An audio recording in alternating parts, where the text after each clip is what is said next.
आज उम्मत मुस्लिमा हराम चीज़ों में ज़्यादा मुलविस है और अल्लाह की नाशुक्री बना करते रहती है। जैसा कि मिसाल के तौर पे घर में अगर माँ बाप दाल पका दिए, भाजी पका दिए, फला सालन पका दिए, हम नौजवान साथी क्या करते हैं, माँ बाप के ऊपर घूर के देखते हैं, चिल्लाते हैं, अरे क्या अम्मी परसों तक दाल पकाए, आज भी यही पकाए।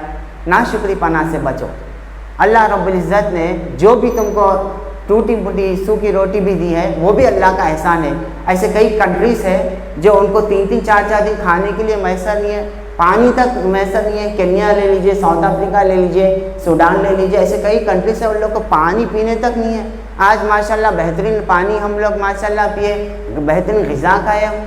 वशकुरुलिल्लाह, अल्लाह का शुक्रिया अदा करना हमको ज़रूरी है। मेरे अज़ीज़ दोस्त साथी, मेरे बुज़ुर्गों, मेरे दीनी माँ और बहनों, हमको इस बात का तज़किया नफ्स करना चाहिए। अल्लाह ने हमको जो भी हलाल रिज़्क़ अदा किया उससे अच्छा खाइए, उससे अच्छा पीजिए, अल्लाह का शुक्रिया अदा करिए।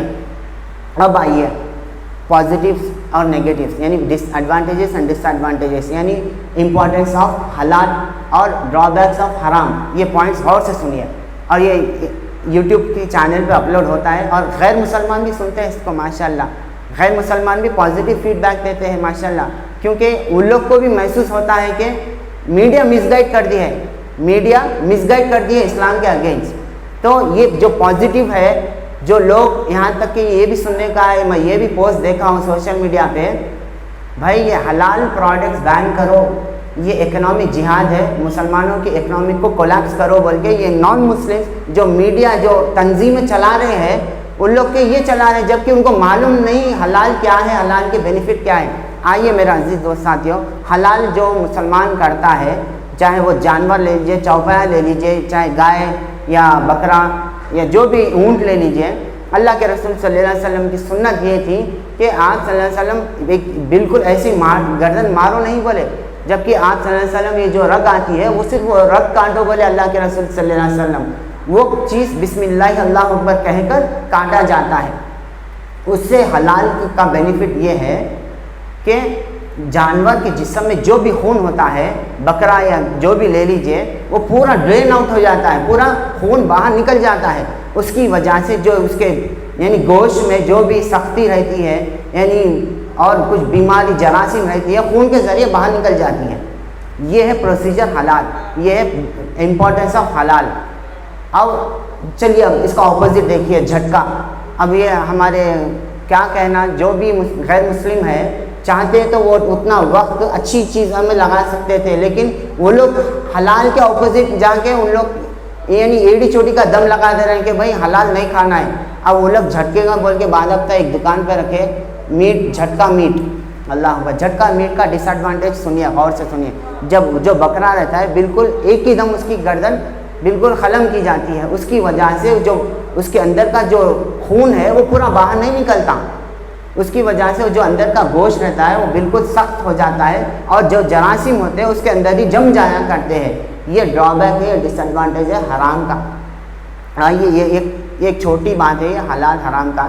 इसके अलावा भी ऐसे कई प्रोडक्ट्स है जो डायरेक्टली या इनडायरेक्टली मुसलमान उसको खाता है, यूज़ करता है, बट उसको उससे पहले इस्तेमाल करने से पहले हम जान लें कि वो चीज़ के अंदर क्या क्या मिलावट है।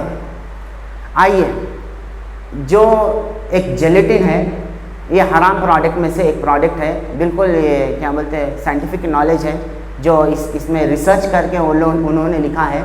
जेलेटिन है, जेलेटिन से कई प्रोडक्ट्स बनते हैं। अब ये जेलेटिन क्या है?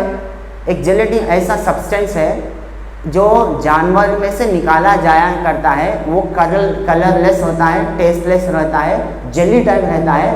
वो जेलेटिन निकाल कर आइसक्रीम में यूज़ किया जाता है, कॉस्मेटिक्स आइटम्स में यूज़ किया जाता है और दीगर ऐसे प्रोडक्ट्स में यूज़ किया जाता है ताकि उसका एक सॉलिड फॉर्म हो।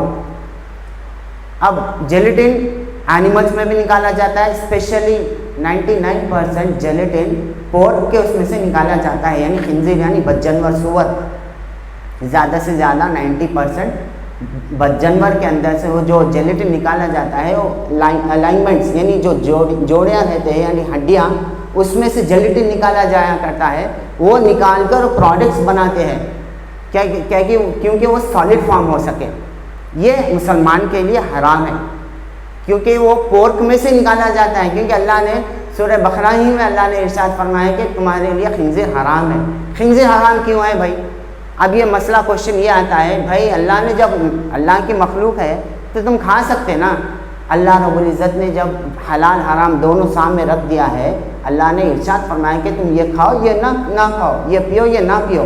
बस हम उसके ऊपर सवाल नहीं कर सकते। और चलिए साइंटिफिक रीज़न ले लीजिए, जो हराम में से जो मुसलमानों के लिए हराम है, वो जो पोर्क यानी पिग ये ले लीजिए, उसके अंदर एक कीड़ा रहता है तैनिया बोल के।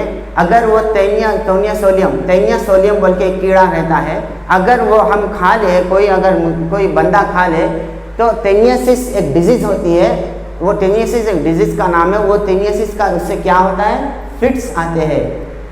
अल्लाह अकबर। इसलिए अल्लाह ने हराम करार किया ऐसे जानवर को खाने से।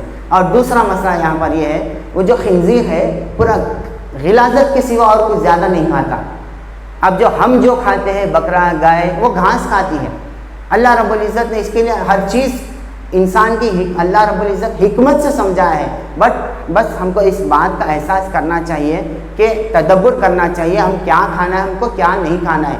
आइए, जो हराम करदा चीज़ों में से एक चीज़ ये भी है सिगरेट। अब देखिए, एक दफ़ा आप देखे होंगे सिगरेट के ऊपर जो स्मोकिंग किल्स बोलकर आता है। पहले तो भी आता है स्मोकिंग इंजurious टू हेल्थ, लेकिन आजकल स्मोकिंग किल्स अल्लाह ने हराम करार कर दिया है। अब मैं जब फील्ड पे जाता था, यानी नॉन मुस्लिम्स को दावत देने के लिए, कई नॉन मुस्लिम्स मुझे सवाल करते हैं, अरे भाई इस्लाम ऐसा स्ट्रिक्ट कहीं को है, भाई इस्लाम इतना स्ट्रिक्ट क्यों है? आप लोग के पास एंजॉय नहीं करना है क्या? ख़वातीन को पर्दे में रखते हैं, ऐसा क्यों है इस्लाम? जब मैं उसको 2-3 बातों का सवाल का जवाब ये दिया, आप मेरे तासुरात आपके सामने रखता चलूँ ताकि आप लोगों की भी नॉलेज में इजाफा हो। मेरा अजीज़ दोस्त साथियों, मैं उसको एक सवाल करा, एन्जॉयमेंट का मतलब क्या समझे आप बोलिए बोल के सवाल किया। ये हलाल हराम से जुड़े हुए है टॉपिक, इसके लिए आपके सामने मेरा एक्सपीरियंस शेयर कर रहा हूँ। वो बंदा कहा, अरे भाई एन्जॉयमेंट मतलब सिगरेट पीना, अच्छा ज़बरदस्त ड्रिंकिंग करना, अल्कोहल, यानी 2-3-4 बच्चियों से अफेयर रखना और पब्स को जाना, नाचना, जुआ खेलना, ये एन्जॉयमेंट है भाई। यही बात कह रहा हूँ, यही बात, इसके लिए मैं आपसे क्वेश्चन किया हूँ, एन्जॉयमेंट का मतलब क्या समझे आप? आइए मैं आपको इस्लाम एन्जॉयमेंट क्या है ये बतलाता हूँ। एन्जॉयमेंट का मतलब इस्लाम में ये है कि दूसरों की मदद करना, दूसरों की खुशी में शामिल होना और ख़ुद लोगों को खाना खिलाना। अब रही बात जो आप एन्जॉयमेंट बोल रहे हैं, अल्कोहल, ये भी एक टॉपिक से जुड़े भी है। अल्कोहल इतनी बुरी चीज़ है, उम्मुल खबाइस, अल्लाह के रसूल सल्लल्लाहु अलैहि वसल्लम ने फरमाया, उम्मुल खबाइस गुनाहों की माँ है। कई